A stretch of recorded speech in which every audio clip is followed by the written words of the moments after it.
Upsetting হলে এতদিন তো গলায় দড়ি দিয়ে মরে যাওয়ার কথা। তো ওটা তো আপসেটিং না, আমি একদমই আপসেট না।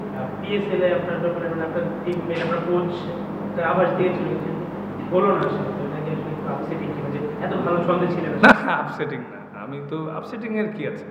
সব থেকে বড় জিনিস আমি যদি আমার নিজের ন্যাশনরে ভালো মতো সার্ভ করতে পারি এবং যেখানেই খেলতে পারি যদি ভালো করতে পারি, অপরচুনিটি অনেক আসবে। এর আগে তো 3বার আইপিএল এর সুযোগ পেয়েও যেতে পারি, কিন্তু আপসেটিং হলে এতদিন তো গলায় দড়ি দিয়ে মরে যাওয়ার কথা।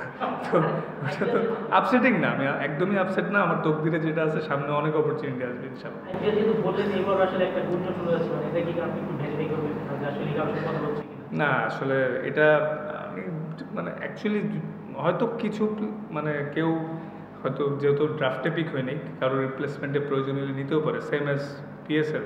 ওইখানেও এই আসলে ইন্ডিভিজুয়ালি আমার সাথে এখনো কারোর কথা হয়নি, কারণ নর্মালি কিন্তু প্লেয়ারের সাথে ডিরেক্ট কথা হয় না, এজেন্টদের কথা হয়, ঠিক আছে? তো আমার সাথে কারোর কথা হয়নি। আপনার বাবা বলছিলেন যে আইপিএল যদি সুযোগ হয় তাহলে কলকাতা নাইট রাইডার্স দল আপনাকে দেখবে, মানে আপনার কোনো এমন ইচ্ছা আছে দলের? না, আমার ইচ্ছা বাংলাদেশ টিমে আরো লম্বা সময় খেলার, ভালো খেলা। Thank you.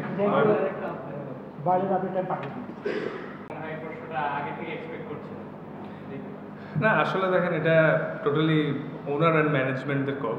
আর বিজয় ভাইয়ের সাথে তো আমি অনেক দিন ধরে খেলছি আন্ডার-19 থেকে। তো ওনাদের সাথে বিজয় ভাইয়েরও কথা হয়েছে, সবাই মিলে ডিসিশন নিছে। তাই আমার বলছে যে কয়টা ম্যাচ তুমি করো, তাই আমি করা, এটাই আর কিছু না।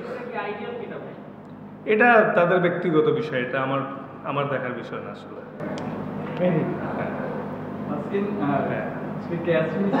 খেলা ছিল অনেকটাই, আপনারা 4টা ওরা 2টা, তো আপনার বলে তো আপনার এটা ইউজ টু আছে, তারপরে বলেন একটু কেমন মনে হয়? না আসলে দেখেন, স্টার্টটা ভালোই হয়েছিল, পরে 5টা ক্যাচ মিস হয়েছে। এটা যদি 190-এর জায়গায় 150-60 হয়তো ডিফারেন্ট গেম হইতেও পারতো।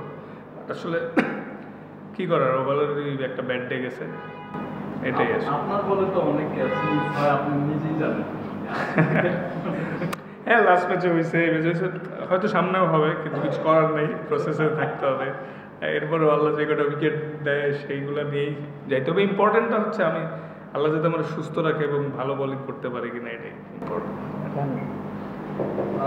সো এই ম্যাচ নিয়ে প্লাস রেজাল্ট নিয়ে যদি জিজ্ঞেস করি যে আরো একটা ডিফিট সামনে ঢাকাতে চট্টগ্রামে আরো একটা গেছে, এই সব কিছু মিলে আর কি লুকিং ফরওয়ার্ড কতটুকু আশা আছে নেক্সট রাউন্ডগুলোতে যাওয়ার? আর আরেকটা হচ্ছে যে এই খারাপ সময় প্লাস পেমেন্ট নিয়েও একটা ইস্যু ছিল, সব কিছু মিলে how do you keep yourself motivated কি ক্যাম্পের মধ্যে?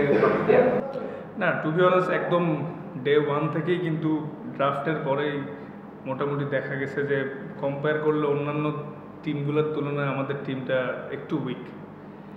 কোয়ালিটিফুল প্লেয়ারের অভাব আছে, বাট যদিও যারা আছে তারাও ভালো প্লেয়ার, বাট কম্পেয়ার যদি অন্য টিমগুলোর সাথে করে সেই হিসাবে তুলনামূলক একটু উইক। তো এর মধ্যে আরও যখন ব্যাট ডে যায় তাহলে তো বুঝতেই পারছেন কী হয়, ঠিক আছে? তো হোপফুলি আরও 3টা ম্যাচ আছে, 2টা ম্যাচ জিতলে দুইটা ম্যাচ জিতলে স্টিল উই হ্যাভ চান্স। মানে প্রসেসে থেকে সেরা চেষ্টা করা ছাড়া কিছু করার নাই। যদি চিন্তা করেন ওভারঅল, শুধু আজকেরটা না, বেশ কিছু ম্যাচই কিন্তু আমরা হারছি। 2-1টা ম্যাচ ক্লোজে যায়, 2-1টা বাজেভাবে। তো হয়তো আমরা 8টায় মাত্র 2টা জিতছি। যদিও আমার লাস্ট 3 বছর ধরে এমন এক্সপিরিয়েন্স হচ্ছে, ঠিক আছে, কিন্তু হোপফুলি সামনে বেটার ডেজ আসবে ইনশাল্লাহ অ্যাবাউট বিপিএল। টিম যেভাবে করবে, আপনার তো পারফরমেন্সটা খুব ভালো হচ্ছে আলহামদুলিল্লাহ।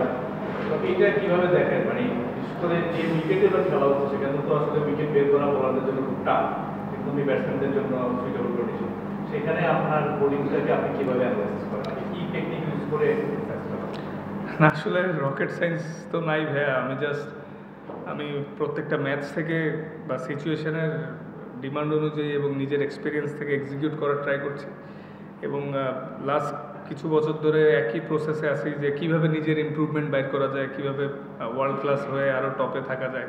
স্বপ্ন তো অনেক বড়, এর জন্য ডে ইন ডে আউট চেষ্টা করি। হ্যাঁ, হয়তো sometimes as a player bad day যাইতেই পারে, কিন্তু ভালো হোক খারাপ হোক প্রত্যেক দিনই আমার কাছে অনেক ইম্পর্টেন্ট, নতুন করে শুরু করার চেষ্টা করছি আর কি।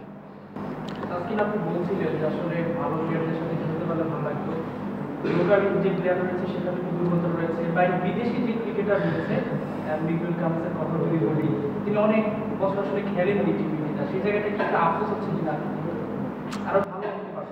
না আসলে দেখেন, আমি আমাদের কোনো প্লেয়ারকেই ছোট করতে চাই না, কিন্তু কম্পারেটিভলি অন্য টিমের তুলনায় আমাদের টিমটা উইক ওভার। ফরেন বলেন লোকাল বলেন, লোকাল 3-4 জন মার্কি প্লেয়ার আছে আমি সহ, আর বিদেশিগুলোও এক্সেপ্ট রায়ান বেলার, হারিস ছাড়া ওরকম বিগ নেম বা কি প্লেয়ার নাই আসলে। এখন এটা হয়তো শুরু থেকেও তেমন পাচ্ছেও না বা আগে যোগাযোগ করেন, এটাও ইস্যু হইতে পারে, কারণ অ্যাট এ টাইম 2-3টা লিগও চলছে। তো এই জন্য ধরেন আসলে এটা আমার মনে হয় যারা টিম করেছিল স্টার্টিংয়ে, কারণ আমিও ড্রাফটে পিক হয়েছিলাম, তো টিম যারা করছে এটা হয়তো তাদের একটা স্টার্টিংয়ে মিস্টেক ছিল।